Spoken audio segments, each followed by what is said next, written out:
새벽 창고에서 들려온 건 26 청년의 거친 숨소리였습니다. 그리고 제 몸을 짓누르는 그 감당하기 힘든 묵직한 무게감이었죠. 억수같이 쏟아지던 빗소리조차 지워버릴 만큼 강렬한 순간이었습니다. 지금부터 쉰둘먹은 여자가 저질러버린 돌이킬 수 없는 그날 밤의 이야기를 시작합니다. 제 나이 쉰둘입니다. 여자가 아니라 그냥 사람으로 산지 오래된 나이죠. 9년 전 남편의 거듭된 외도와 사업 실패로 이혼 도장을 찍고 나서 제가 얻은 건 위자료 대신 받은 낡은 북카페 하나가 전부였습니다. 대전 유성구 뒷골목에 자리 잡은 24시간 북카페. 낮에는 대학생들이 공부하러 오고 밤에는 잠 못 드는 사람들이 책과 커피를 찾아 들어오는 곳이었죠. 저는 그곳을 지키며 하루하루를 버텼습니다. 텅 빈 집으로 돌아가기 싫어서 때론 카페 소파에서 그냥 밤을 지새우기도 했습니다. 새벽 2시 도어벨 소리가 유난히 크게 울리던 순간이었습니다. 밤샘 공부하러 오는 학생이나 택시 기사님이 전부인 그 시간에 문을 열고 들어온 남자는 정말이지 너무나 컸습니다. 보통 키가 크다는 표현으로는 부족했죠. 마치 거대한 산 한 개가 두 발로 걸어 들어오는 것 같았으니까요.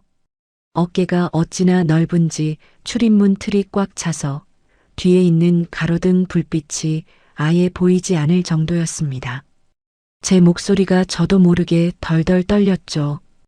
혹시 강도는 아닐까 싶어 카운터 밑에 둔 호신용 스프레이 쪽으로 슬금슬금 손을 뻗으려던 참이었습니다. 그런데 그 거구에서 나온 목소리는 의외로 애띤 느낌이었습니다. 물기를 머금은 듯한 저음이 공간에 울려 퍼졌죠. 야간 아르바이트 지원차 왔다는 겁니다. 저는 그제야 유리문에 붙여둔 구인 종이를 떠올렸습니다. 하지만 고개를 저을 수밖에 없었습니다. 이렇게 덩치 큰 남자가 좁은 카페에 있으면 손님들이 위압감을 느낄 게 뻔했으니까요. 이미 다른 지원자가 있다는 거짓말을 늘어놓았습니다. 사실은 야간 알바가 구해지지 않아 제가 꼬박 밤을 새운 지 벌써 일주일째였는데 말이죠. 그런데 그 청년이 산만한 덩치를 구부정하게 숙이며 카운터 앞으로 다가왔습니다. 순간 훅하고 비냄새와 함께 묘한 땀 냄새가 제 코끝을 스쳤습니다. 역한 냄새가 아니었습니다. 비에 젖은 흙 냄새 같은 아주 원초적이고 건강한 사내의 냄새였죠. 청년이 카운터 위에 올려놓은 손을 보는 순간 저는 움찔했습니다. 세상에 제 두 손을 합쳐도 모자랄 만큼 거대하고 투박한 손이었으니까요. 손가락 마디마디가 굵직한 대나무 같았습니다. 그 손등 위로 툭하고 빗방울인지 땀방울인지 모를 물기가 떨어졌죠. 제 시선이 아래로 향했을 때 보였습니다. 다 닳아서 뒤축이 무너져 내린 흙탕물이 튄 낡은 운동화가요. 발도 어찌나 큰지 290mm는 좋게 되어 보였습니다. 그 거대한 발이 부끄러운 듯 꼼지락거리고 있었죠. 이상한 일이었습니다. 그 거대한 덩치가 위협적이기는커녕 비에 젖은 유기견처럼 처량해 보이다니요.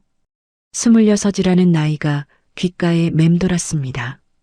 제 아들이 살아있었다면 딱 저 나이였을 겁니다.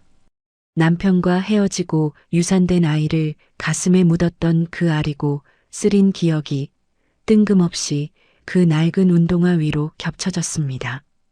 이준혁이라는 이름을 확인했습니다. 우리 카페가 참 좁다는 걸, 책장 사이 공간도 비좁고 창고는 더 협소하다는 걸 일러줬습니다. 그 덩치로 괜찮겠냐고 물었죠. 그런데 청년의 대답이 묘하게 가슴을 찔렀습니다. 좁은데 익숙하다더군요. 몸 구겨 넣는 건 자신 있다면서요. 몸을 구겨 넣는다. 그 말이 왜 그렇게 제 귀에 박혔을까요? 마치 세상 어디에도 제 몸 하나 편히 뉘일 곳 없다는 고백처럼 들렸으니까요. 저는 홀린 듯 서랍에서 이력서, 양식을 꺼내 주었습니다. 그 큰 손에 들린 볼펜이 꼭 이쑤시개처럼 위태로워 보였죠. 내일부터 나오라는 말을 전했습니다. 밤 10시부터 아침 8시까지라고 알려줬죠. 그가 고개를 숙여 인사할 때마다 좁은 북카페 공기가 묵직하게 출렁거렸습니다. 그때는 미처 몰랐습니다. 이 거대한 남자를 제 좁은 카페에, 그리고 제 메마른 인생에 들이는 것이 얼마나 위험하고 가슴 떨리는 일의 시작이었는지를요. 계약서를 쓰고 돌아서는 그의 뒷모습에서 시선을 뺄 수가 없었습니다. 엉덩이와 허벅지 근육이 청바지를 뚫고 나올 듯 팽팽했거든요. 문득 숨이 막힐 듯한 텐션이 제 아랫배를 묵직하게 짓눌렀습니다. 오랜만에 느껴보는 아주 낯설고도 위험한 감각이었죠. 다음 날 밤 약속한 시간보다 30분이나 일찍 카페 문이 열렸습니다. 딩동하는 소리와 함께 공간 안의 공기가 순식간에 묵직해졌죠. 어제 본 것보다 더 커 보였습니다. 아마도 좁은 북카페 형광등 불빛 아래 서 있어서 더 그랬을 겁니다. 창고에서 앞치마를 꺼내 건넸습니다. 제일 큰 엑스라지 사이즈였죠. 그가 앞치마를 바다목에 거는데 우스꽝스러우면서도 묘하게 야릇한 광경이 벌어졌습니다. 분명 성인 남성용 중 제일 큰 사이즈인데 그에게는 마치 어린이용 턱바지를 한 것처럼 작아 보였거든요. 허리끈을 묶으려고 숨을 들이마시자 얇은 셔츠 위로 가슴 근육과 등 근육이 터질 듯 부풀어 올랐습니다.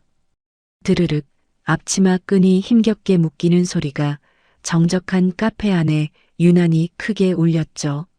난처한 듯 웃으며 어깨를 으쓱하자 앞치마 어깨선이 팽팽하게 당겨지며 뜯어질 듯 비명을 질렀습니다. 저는 저도 모르게 마른 침을 삼켰습니다. 옷이 작아서가 아니었습니다. 그 옷을 뚫고 나올 듯한 그의 육체적 생명력이 너무나 강렬해서였죠. 끈을 느슨하게 매라는 말을 건넸습니다. 그는 앞치마를 헐렁하게 입은 채로 카운터 안으로 들어왔습니다. 문제는 그때부터였습니다. 저 혼자 있을 때는 널널하던 카운터 안쪽 공간이 그가 들어오자마자 발 디딜 틈 없이 꽉 차버린 겁니다. 마치 좁은 엘리베이터에 덩치 큰 곰 한 마리와 단둘이 갇힌 기분이었죠. 포스기 다루는 법부터 알려줘야 했습니다. 모니터를 가리키며 그를 불렀죠. 그가 제 옆으로 다가오는데 훅 하고 뜨거운 열기가 피쳐왔습니다. 난로를 켠 것도 아닌데 그의 몸에서 뿜어져 나오는 체온만으로 제 오른쪽 뺨이 화끈거렸습니다. 사람 몸이 이렇게 뜨거울 수도 있구나 싶었습니다. 갱년기 탓에 시도 때도 없이 오르던 열과는 차원이 다른 살아있는 젊은 남자의 열기였거든요. 시범을 보이고 그에게 스캐너를 넘겨주었습니다. 그런데 그 큰 손으로 자판을 두드리려니 자꾸만 옆에 있는 버튼까지 같이 눌리는 겁니다. 손가락 하나가 키보드 자판 2개를 덮을 만큼 굵었으니까요. 답답한 마음에 얼떨결에 그의 손을 덥석 잡아버렸습니다. 제 손으로 그의 검지 손가락을 감싸쥐고 정확한 위치로 이끌었죠. 순간 제 손바닥 전체로 전해지던 그 투박하고 거친 감촉이 느껴졌습니다. 굳은 살이 박힌 딱딱한 손등과 그 아래로 힘차게 뛰는 굵은 핏줄의 박동이 고스란히 전해졌죠. 제 손은 희고 가냘픈데 그 밑에 깔린 그의 손은 거칠고 거대했습니다. 그 시각적인 대비가 그리고 살이 닿은 곳에서 피어오르는 묘한 전율이 저를 당황하게 만들었습니다. 그가 흠칫하며 손을 빼려는 찰나 저도 황급히 손을 걷었습니다. 하지만 손끝에는 여전히 그의 온기가 남아 찌릿거렸죠. 짐짓 태연한 척하며 책장 쪽으로 몸을 돌렸습니다. 재고 조사를 하려면 그가 서 있는 곳을 지나쳐 안쪽으로 들어가야 했거든요. 하지만 길은 하나였고 그 길은 이미 그의 거대한 몸으로 막혀 있었습니다. 뒤로 지나가겠다는 뜻을 전했습니다. 그가 화들짝 놀라며 최대한 카운터 테이블 쪽으로 몸을 붙였습니다. 배를 집어넣고 엉덩이를 뒤로 빼며 공간을 만들려 애썼지만 그 덩치가 어디 가겠습니까? 사람 한 명 겨우 지나갈 틈만 만들어졌을 뿐이었죠. 저는 숨을 훅 들이마시고 개걸음으로 그 틈을 파고들었습니다. 조심스럽게 발을 뗐지만 공간은 야석하리만큼 좁았습니다. 제 등이 책장에 닿았고 제 가슴과 배는 어쩔 수 없이 그의 등판에 닿고 말았습니다. 쓱 옷깃이 스치는 소리가 귓가에 천둥처럼 울렸습니다. 그의 등은 마치 단단한 바위 같았습니다. 물렁한 살이라고는 하나도 없는 돌벽에 몸을 비비는 듯한 딱딱함이었죠. 제가 지나가는 동안 그가 숨을 멈추고 온몸의 근육을 긴장시킨 게 느껴졌습니다. 하고 아주 작게 신음인지 탄식인지 모를 소리가 흘러나왔습니다. 제 엉덩이가 그의 허벅지 뒤쪽을 스치고 지나가는 순간이었죠. 그 짧은 3초가 제게는 3년처럼 길고 아찔하게 느껴졌습니다. 그의 단단한 허벅지 근육이 제 엉덩이를 툭 치고 지나갈 때 머리부터 발끝까지 소름이 돋았습니다. 그건 불쾌함이 아니었습니다. 오랫동안 잊고 살았던 여자의 감각을 깨우는 날카로운 자극이었죠. 겨우 그를 빠져나와 뒤를 돌아보니 준혁 씨는 귀까지 새빨개진 채 먼 산을 보고 있었습니다. 그 순박하고 난처해하는 표정을 보니 왠지 모를 장난기가, 아니 요망한 마음이 꿈틀거렸습니다. 우리 너무 좁지 않냐는 말을 건넸습니다. 우리 카페가 참 좁다는 걸, 책장 사이 공간도 비좁고 창고는 더 협소하다는 걸 일러줬습니다. 그 덩치로 괜찮겠냐고 물었죠. 그런데 청년의 대답이 묘하게 가슴을 찔렀습니다. 좁은데 익숙하다더군요. 몸 구겨 넣는 건 자신 있다면서요. 몸을 구겨 넣는다. 그 말이 왜 그렇게 제 귀에 박혔을까요? 마치 세상 어디에도 제 몸 하나 편히 누일 곳 없다는 고백처럼 들렸으니까요. 저는 홀린 듯 서랍에서 이력서, 양식을 꺼내 주었습니다. 그 큰 손에 들린 볼펜이 꼭 이쑤시개처럼 위태로워 보였죠. 내일부터 나오라는 말을 전했습니다.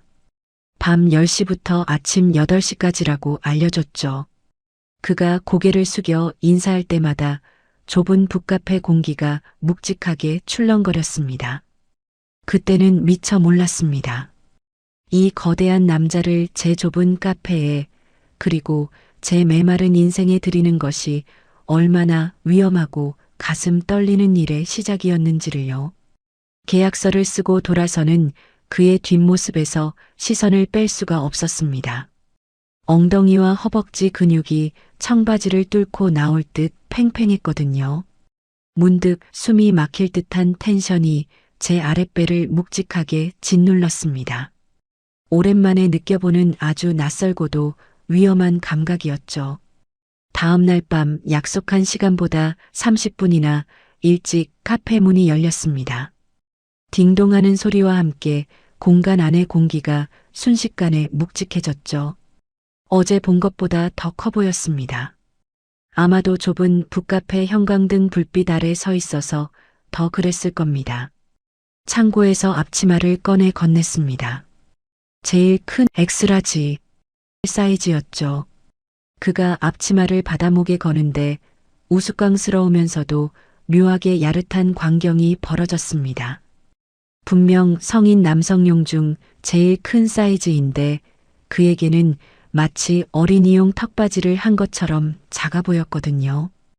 허리끈을 묶으려고 숨을 들이마시자 얇은 셔츠 위로 가슴 근육과 등 근육이 터질 듯 부풀어 올랐습니다.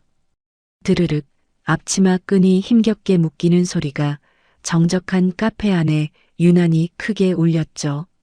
난처한 듯 웃으며 어깨를 으쓱하자 앞치마 어깨선이 팽팽하게 당겨지며 뜯어질 듯 비명을 질렀습니다. 저도 모르게 마른 침을 삼켰습니다. 옷이 작아서가 아니었습니다. 그 옷을 뚫고 나올 듯한 그의 육체적 생명력이 너무나 강렬해서였죠. 끈을 느슨하게 매라는 말을 건넸습니다. 그는 앞치마를 헐렁하게 입은 채로 카운터 안으로 들어왔습니다. 문제는 그때부터였습니다. 저 혼자 있을 때는 널널하던 카운터 안쪽 공간이 그가 들어오자마자 발 디딜 틈 없이 꽉 차버린 겁니다. 마치 좁은 엘리베이터에 덩치 큰 곰 한 마리와 단둘이 갇힌 기분이었죠. 포스기 다루는 법부터 알려줘야 했습니다.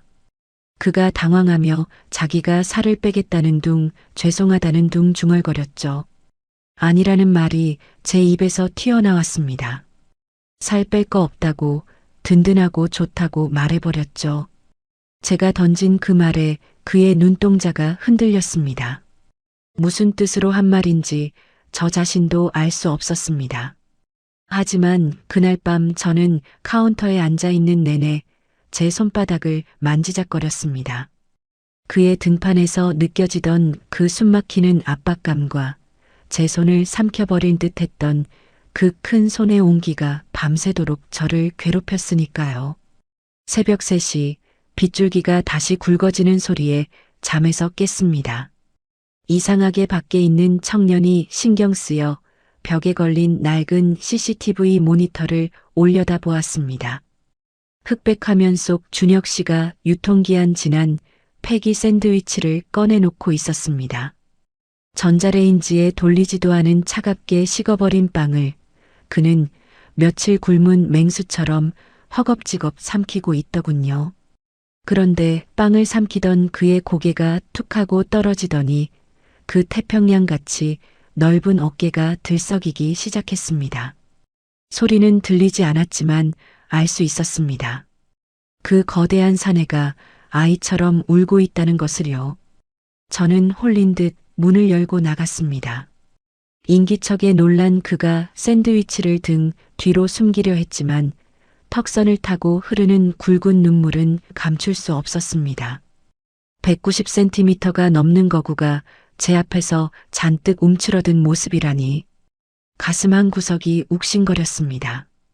누가 뭐래냐며 달래줬습니다. 배탈 날 텐데 왜 찬빵을 먹느냐고 물었죠. 샌드위치를 빼서 전자레인지에 넣고 따뜻한 쌍화차 한 잔을 건넸습니다.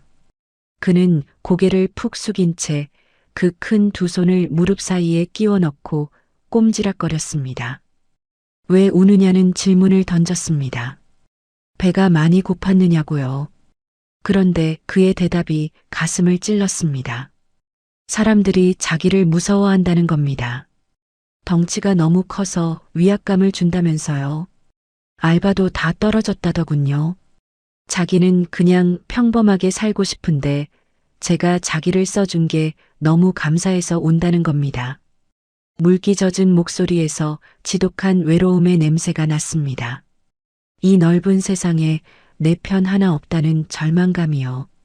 남편이 떠난 후 빈집에서 느꼈던 그 한기가 그에게서도 느껴졌습니다. 바보 같은 소리라며 위로를 건넸습니다. 덩치 큰 게 죄냐고 든든하고 좋기만 하다고 말해줬죠. 본능적으로 제 손이 그의 축 처진 어깨로 향했습니다. 손바닥에 닿은 단단한 승모근이 제 손길 하나에 사시나무 떨듯 미세하게 떨려왔습니다. 제 손이 참 따뜻하다는 중얼거림이 들려왔습니다. 그가 조심스럽게 자신의 큰 손을 들어 제 손등을 덮었습니다. 제 손이 완전히 사라져 보이지 않을 만큼 커다란 손이었죠. 거칠고 투박했지만 그 안에 갇힌 제 손은 묘한 안도감과 동시에 잡아먹힐 것 같은 공포감을 느꼈습니다. 어머니도 이렇게 따뜻했다는 넋두리가 흘러나왔습니다. 그는 제 손을 자신의 뺨에 가져다 댔습니다. 까끌까끌한 수염 자국이 손바닥을 긁는 감촉에 머리카락이 쭈뼛 서는 것 같았습니다. 이건 위로일까요? 아니면 유혹일까요? 30살 가까이 어린 녀석이 제 손을 얼굴에 비비고 있는데 저는 그 손을 뿌리칠 수가 없었습니다. 땡 하고 전자레인지 종료 알림이 울렸지만 우리 둘 중 누구도 움직이지 않았습니다. 빗소리는 더 거세지고 좁은 카운터 안에는 묘한 열기가 차오르기 시작했습니다. 그날 새벽 저는 분명히 보았습니다. 순양했던 그의 눈빛 깊은 곳에서 시커먼 불씨 하나가 타오르는 것을요. 그날 새벽의 일 이후 우리 사이에는 보이지 않는 끈이 생긴 것 같았습니다.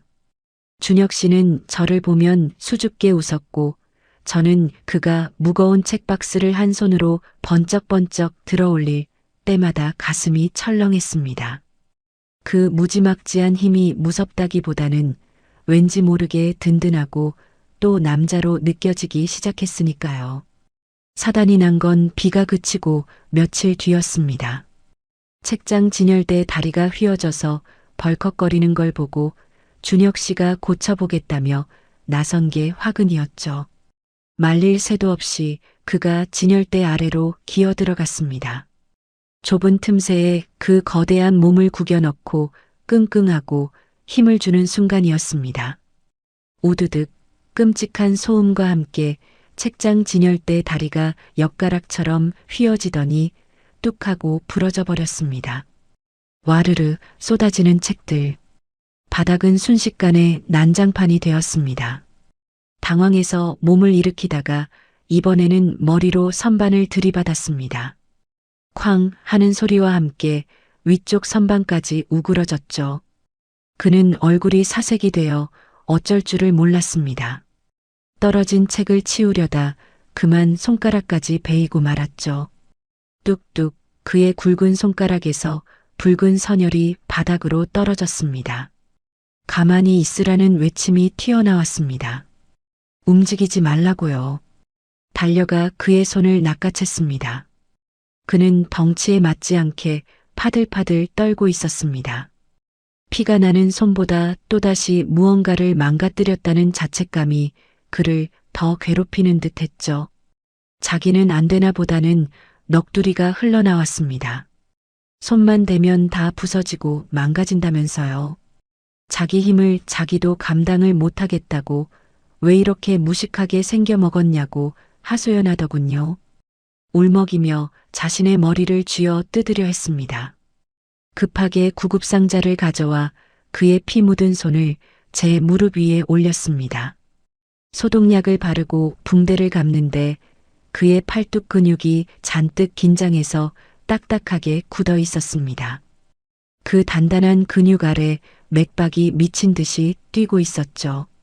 마치 갇혀있는 짐승이 탈출하려고 몸부림치는 것 같은 그 거친 맥박이었습니다.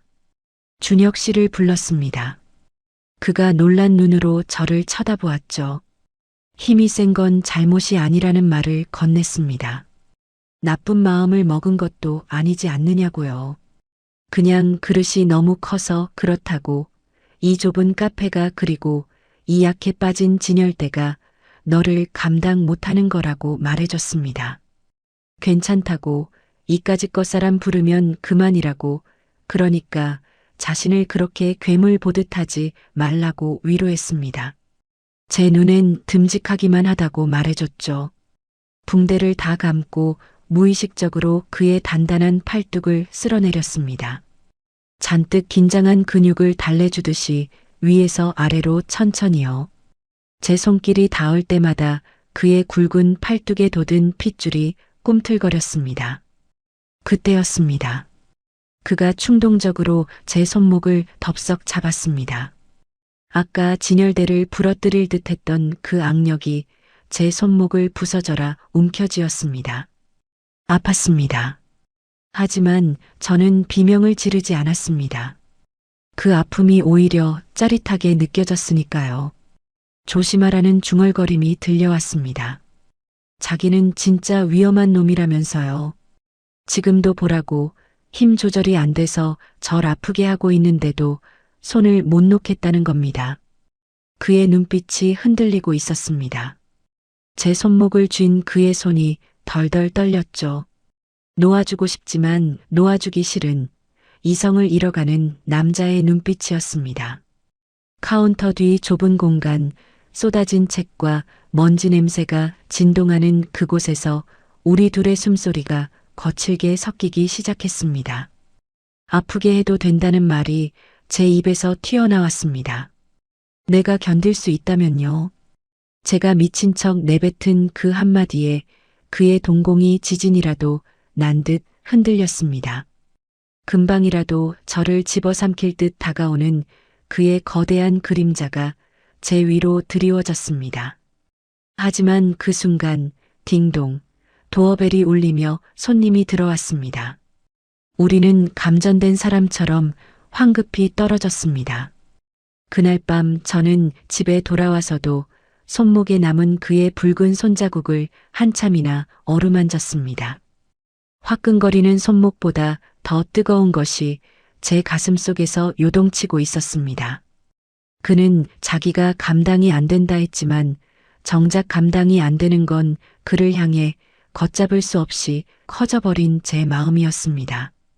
그날은 하늘에 구멍이라도 뚫린 듯 비가 쏟아졌습니다. 장마 전선이 북상하면서 호우 경보가 내려졌고 북카페 앞 도로는 물이 차올라 발목까지 잠길 정도였습니다. 손님은커녕 지나가는 차 한 대 없는 고립된 섬 같은 밤이었죠. 준혁 씨와 저는 카운터에 나란히 앉아 하염없이 빗소리만 듣고 있었습니다. 그날따라 천둥 번개가 유난히 요란했습니다. 콱광하고 하늘이 찢어지는 소리가 날 때마다 낡은 북카페 건물이 휘청거리는 것 같았죠. 무섭지 않느냐는 물음이 들려왔습니다. 저는 짐짓 아무렇지 않은 척 고개를 저었지만 사실 무릎 위에서 깍지 낀 손이 하얗게 질려 있었습니다. 그때였습니다. 북카페 밖 전신주에서 펑 하는 괴음과 함께 시퍼런 불꽃이 튀었습니다. 동시에 카페 안의 모든 형광등이 파악하고 꺼져버렸습니다. 냉장고 돌아가는 웅음도 라디오 소리도 뚝 끊겼죠. 남은 건 오직 지붕을 때리는 폭포 같은 빗소리와 칠흑 같은 어둠뿐이었습니다. 비명을 지르며 자리에서 일어나려다 무언가에 걸려 휘청거렸습니다. 어둠 속에서 방향 감각을 잃은 탓이었죠. 넘어지려는 순간 어둠 속에서 거대한 두 팔이 저를 낚아챘습니다. 마치 거대한 곰이 새끼를 안 듯 저는 순식간에 그의 품 안에 갇혀버렸습니다. 바로 귓가에서 그의 다급한 목소리가 들렸습니다. 그의 단단한 가슴에 제 얼굴이 파묻혔습니다. 어둠 속이라 아무것도 보이지 않았지만 촉각은 더 예민하게 살아났습니다.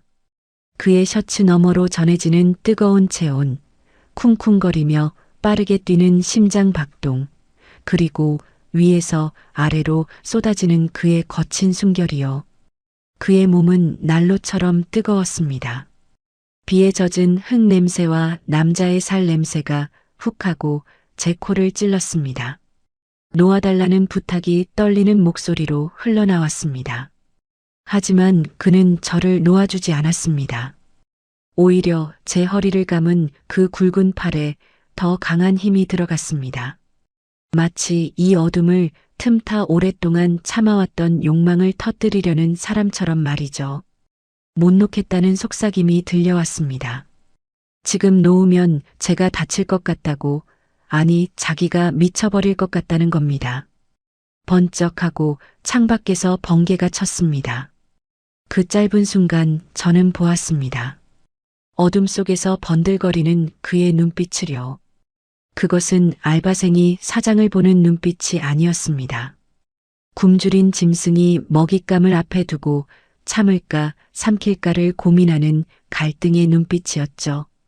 창고로 가자는 제안을 던졌습니다. 배전반이 거기 있다고, 차단기를 확인해 봐야 한다고요. 저는 도망치듯 그의 품에서 빠져나와 더듬거리는 손으로 스마트폰 플래시를 켰습니다. 간신히 떨리는 불빛이 어둠을 갈랐죠. 우리는 말없이 창고 쪽으로 향했습니다. 북카페 안쪽 창고는 가뜩이나 좁은데 각종 재고 박스가 쌓여 있어 겨우 한 사람 지나갈 공간밖에 없었습니다. 제가 앞장서고 그가 뒤따라 들어왔습니다. 철컥 그가 들어오자마자 창고 문이 닫혀버렸습니다. 이제 빗소리마저 멀어지고 비좁은 창고 안에는 저와 그 단둘뿐이었습니다. 숨이 막힐 듯한 정적이었죠. 그 좁은 공간에 그의 거대한 덩치가 들어오니 공기가 부족한 느낌이 들었습니다. 문을 왜 닫았느냐는 의문이 떠올랐지만 대답은 돌아오지 않았습니다. 아까 자기가 말했다더군요. 여기가 너무 좁다고, 자기 몸이 다 안 들어간다고요. 그가 저를 향해 한 걸음 다가왔습니다. 저는 뒷걸음질 쳤지만 등 뒤에는 차가운 책 박스 더미뿐이었습니다. 그가 다시 한 걸음 다가오자 제 코앞까지 그의 넓은 가슴이 다가와 있었습니다. 스마트폰 불빛이 아래로 떨어지며 거대한 그림자가 벽면을 가득 채웠죠. 저를 볼 때마다 이 좁은 창고가 터져나갈 것 같았다는 고백이 흘러나왔습니다. 자기 안에서 뭔가가 자꾸 커져서 이거 병이 아니냐는 물음이었죠. 그의 목소리가 울먹이는 듯 애원하는 듯 떨리고 있었습니다. 그의 큰 손이 제 뺨을 감쌌습니다.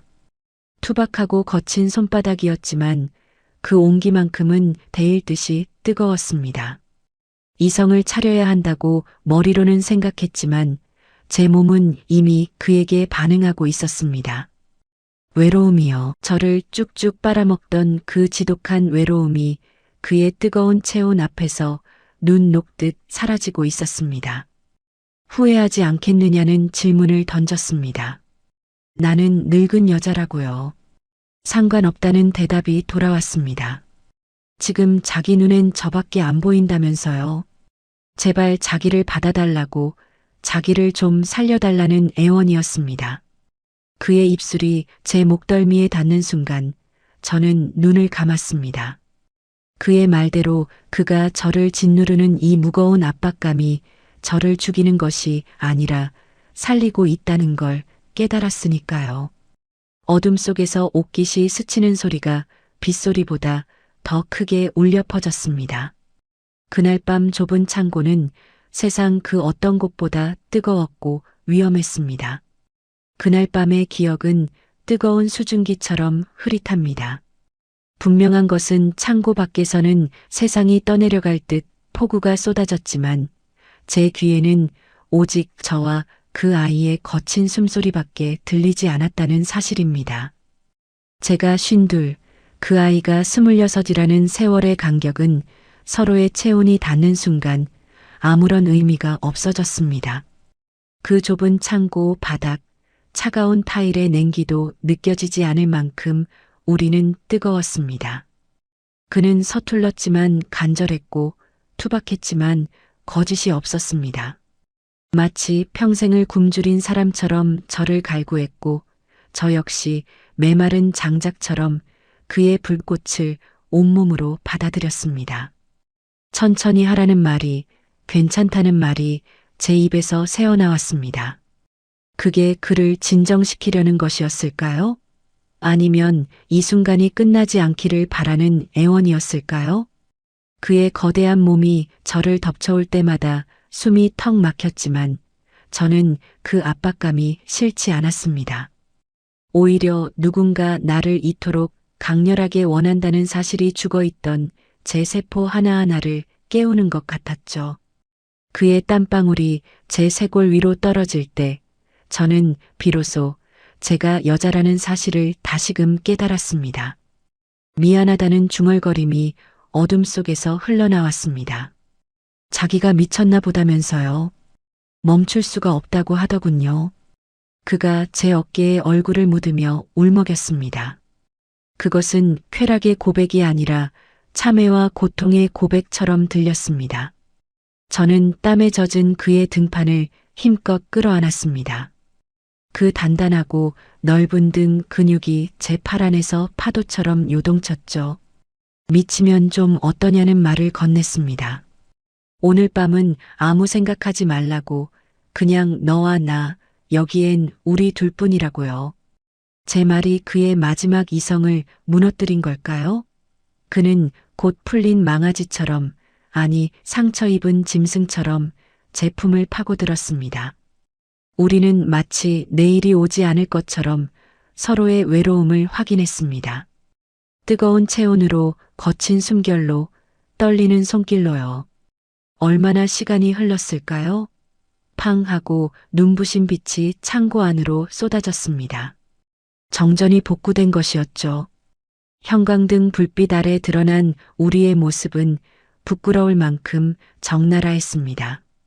헝클어진 머리, 풀어진 앞치마 끈, 바닥에 흩어진 박스들, 그리고 무엇보다 서로를 껴안고 있는 이 기묘한 구도가요. 아 하고 준혁 씨가 황급히 몸을 일으키며 뒤로 물러났습니다. 빛이 들어오자마자 마법이 풀린 듯 그는 다시 주눅든 알바생으로, 저는 점잖은 사장으로 돌아와야 했습니다. 하지만 이미 넘지 말아야 할 선을 넘어버린 뒤였죠. 죽을 죄를 지었다는 넋두리가 흘러나왔습니다. 그는 벽 쪽으로 몸을 돌린 채 저를 보지 못하고 고개를 떨궜습니다. 그 거대한 어깨가 죄책감으로 쪼그라들어 보였죠. 저는 천천히 일어나 흐트러진 옷매무새를 다듬었습니다. 이상하게도 부끄러움보다는 가슴 한 구석이 묵직하면서도 따뜻한 기분이 들었습니다. 거울 속에 비친 제 얼굴은 10년은 젊어진 듯 발그레하게 상기되어 있었거든요. 죄 지은 사람처럼 그러지 말라는 위로를 건넸습니다. 우린 그냥 비를 피한 것뿐이라고, 아주 지독한 비를요. 제가 다가가 그의 등 뒤에 섰습니다. 손을 뻗어 그의 등판에 묻은 먼지를 털어주었죠. 제 손길이 닿자 그가 움찔하며 몸을 굳혔습니다. 하지만 이번에는 피하지 않았습니다. 나가자는 말을 건넸습니다. 손님 올 시간 다 됐다고요. 그리고 이거 비밀이라고, 우리 둘만 아는 비밀이라고 못 박았습니다. 명심하겠다는 대답이 돌아왔습니다. 그가 천천히 고개를 돌려 저를 보았습니다. 방금 전까지 짐승처럼 굴던 눈빛은 사라지고 다시 순박한, 하지만 어딘가 달라진 깊은 눈망울이 저를 담고 있었습니다. 그 눈빛 속에는 단순한 욕망이 아닌 저에 대한 맹목적인 복종과 애착이 섞여 있었죠. 우리는 말없이 좁은 창고를 빠져나왔습니다. 북카페 밖은 언제 그랬냐는 듯 비가 그치고 새벽 공기가 차갑게 가라앉아 있었습니다. 하지만 우리 두 사람 사이의 공기는 그때부터 걷잡을 수 없이 뜨거워지기 시작했습니다. 우리는 말없이 좁은 창고를 빠져나왔습니다.